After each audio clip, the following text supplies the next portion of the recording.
디모데전서 3장 8절에서 16절입니다.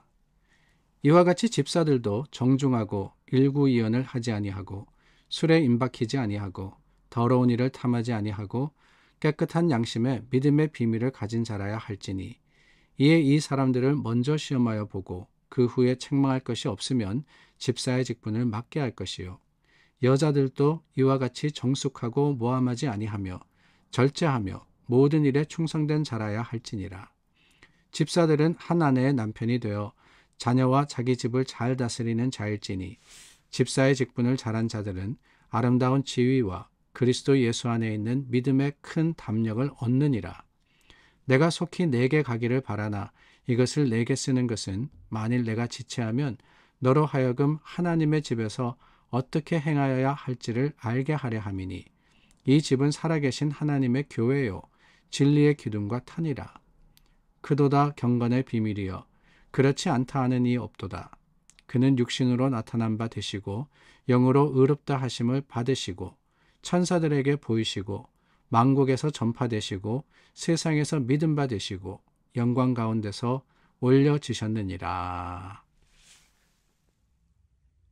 자, 오늘은 교회의 직분 중에 집사에 대한 이야기가 나옵니다. 집사는 어떤 사람이어야 하느냐, 그 직분을 맡기 위해서는 무엇이 필요하냐라는 것을 말씀하고 계십니다. 집사의 기원에 대해서는 우리가 잘 알고 있습니다. 교회에 사역하는 사도들이 있을 때 교회 내에 여러 가지 어려움들이 생겼는데 그 중에 하나가 과부를 살피고 돌보는 일이었습니다. 헬라파와 그리고 유대파 과부들이 있었는데 아무래도 손이 안으로 굽는다라고 하는 것처럼 헬라 사람들이 자꾸 소외가 되다 보니까 교회에서 사도들이 어떤 결정을 하느냐, 우리가 집사들을 세우자, 하나님의 일을 하는 사람, 섬기는 사람을 세워서 그들에게 이러한 봉사와 사역을 맡기고 우리 사도들은 기도와 말씀에 힘쓰자라고 했던 겁니다. 그래서 초대교회 사도행전 6장에 나오는 7 집사님이 세워지게 되었죠. 그 7 집사님의 면목을 바라보면은 다 헬라파 사람들이었습니다. 헬라파들의 그 필요를 채우기 위해서 사실은 유대인들이 더 많았을 겁니다. 초대교회는 대부분이 유대인들이었습니다. 그런데 그럼에도 불구하고 헬라파 유대인들, 그 사람들을 세움으로써 교회의 밸런스를 잡아갔던 것, 그게 바로 집사님의 기원이었죠. 그런데 여러분, 오늘 말씀해 보니까 그 집사들을 세우는데 8절, 9절, 10절 계속 이어지는 말씀을 가만히 읽다 보니까 어제 저희가 나누었던 장로들, 그러니까 감독들에 대한 필요사항, 그 감독들은 어떤 사람이어야 한다라는 내용과 흡사하다라는 느낌이 들었습니다. 집사들도라고 8절에 시작을 했잖아요. 집사들도 술에 임박하지 아니하고 일을 탐하지 아니하고 믿음의 비밀을 지키고 이런 사람들이 집사로 세워져야 된다. 물론 다른 역할을 감당합니다. 사역의 모습은 다릅니다. 그러나 거룩과 또한 믿음의 책임은 동일하구나라는 것을 우리가 깨닫더라라고 하는 것이지요. 절제며 겸손이며 이런 모든 것들이 단순하게 더 많은 역할을 맡은 사람에게는 더 많은 것으로 요구되고 적은 역할을 맡은 사람에게는 적은 것으로 요구되는 것이 교회의 모습이 아니다라고 하는 겁니다. 세상의 회사는 그럴 수 있습니다.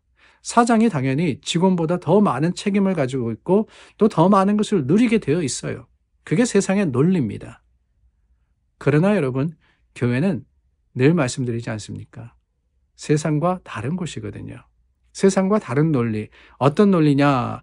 인간의 논리가 아니라 하나님의 논리가 적용되는 것이 그게 바로 교회입니다. 하나님의 논리는 근본적으로 뭐냐? 어제도 말씀드렸지만 겸손이에요. 겸손. 높아지면은 높아질수록 낮아지는 거.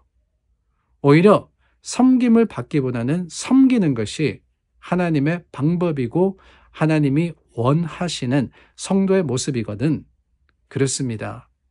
집사가 되든 또한 감독이 되든 어떤 역할을 감당하든 그 근본에는 절제와 겸손이 있기 때문에 가장 중요한 것은 하나님의 그 사랑의 마음으로서 행하고 사랑의 마음으로서 교회의 여러 사람들을 섬기며 또한 그들을 보답는 것.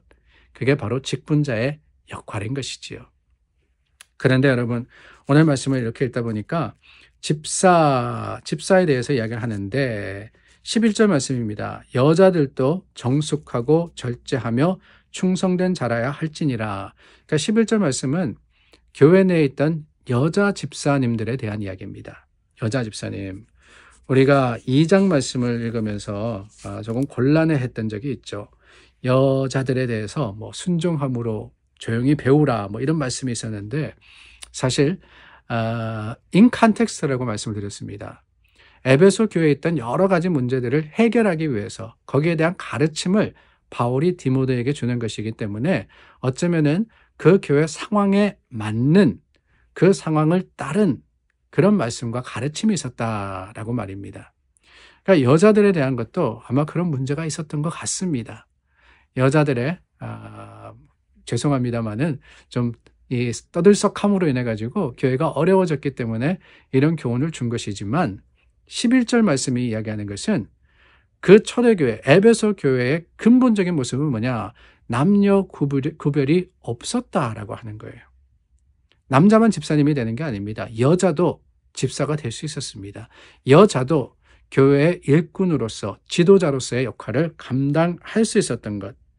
그게 바로 오늘의 교훈, 오늘의 말씀이 가르쳐 주시는 교회의 참된 모습이 아닌가라는 생각이 들어요. 겸손과 절제라고 했는데 그 겸손과 절제는 근본적으로 바로 그거 아닙니까? 차이와 구별을 두는 게 아니에요.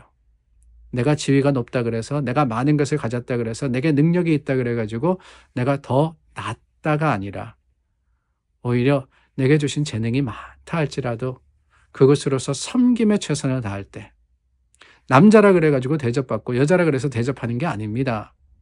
우리에게 차이가 있다 할지라도 다르다 할지라도 그 속에 동일한 목적, 하나님께 영광 돌리고 하나님의 사역을 온전히 감당하기 위한 그 목적에 있어서는 어느 누구도 차별이 없이 함께 나아가는 것. 그게 교회의 참된 모습이다라는 것을 우리는 말씀을 통해서 깨닫습니다. 그게 바로 겸손이며 섬김입니다. 저와 여러분, 교회에서 어떤 역할을 하든지 우리가 우리 교회를 오래 섬겼든 아니면은 최근에 왔든 많은 역할을 하든 그렇지 않든 우리는 주님 안에서 하나된 교회로서 서로가 서로를 사랑하고 세워가는 주님의 마음을 실천하는 교회가 될 수 있기를 간절히 소망합니다. 기도하겠습니다. 참 좋으신 하나님, 오늘 말씀의 교훈을 받고 그 말씀대로 행하려고 우리가 다짐합니다. 주님이 주시는 놀라운 능력의 온전한 드러남이 우리를 통해서 보여지게 하여 주시옵소서. 예수님 이름으로 기도드립니다. 아멘. 오늘도 우리 함께합니다. 수요 예배가 있는 날이죠. 우리 주님 안에서 또 말씀과 풍성한 은혜가 있도록 중보해 주시기를 부탁을 드리고 계속해서 우리가 서로를 위해서 간절하게 구하는 믿음의 사람들이 되기를 바랍니다.